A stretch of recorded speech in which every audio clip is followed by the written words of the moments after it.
HOA Karen thought she could park in my driveway again, thinking no one would call her out.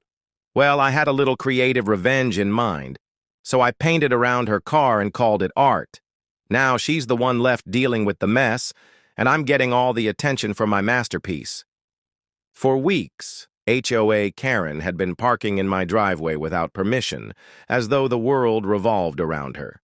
She thought she could park wherever she wanted, regardless of the rules or the inconvenience it caused anyone else. And while I tried being polite and giving her the benefit of the doubt, it became clear that she didn't care about boundaries or respect. So, I decided to take matters into my own hands.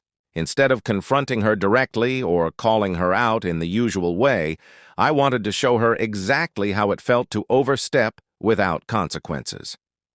I had an idea, one that was creative, harmless, and would leave her completely confused. I grabbed a few cans of paint and began my art project. Carefully, I painted around her car. Yes, right there in my driveway, creating a beautiful, bold border that made it look like a piece of abstract art. The lines were clean, the colors were vibrant, and the message was clear. She had parked in the wrong spot. It wasn't vandalism. It wasn't aggressive. It was quite simply art. And I made sure to take photos and post it on social media. The responses were immediate. People loved it. They saw what I had done as an act of genius, turning an irritating situation into something creative and amusing. Suddenly, my driveway art was the talk of the neighborhood. People were laughing, and even the local news got wind of it. But Karen? She had no idea what to do. She came out to her car, saw the artwork surrounding her vehicle, and was dumbfounded. She tried to get angry, but it was hard to argue with something that was, by all definitions, a masterpiece. What could she say? She couldn't just demand I erase it without admitting she had done something wrong by parking there in the first place.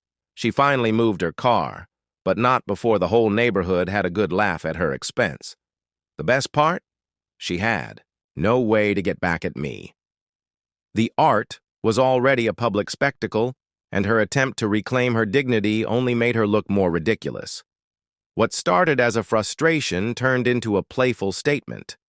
I didn't need to get into a confrontation or cause a scene. Instead, I used creativity and humor to make a point. If you want to play the parking game with me, you'd better be prepared for an unexpected outcome. And next time Karen thinks about parking in my driveway, she'll remember the art that made her the talk of the town.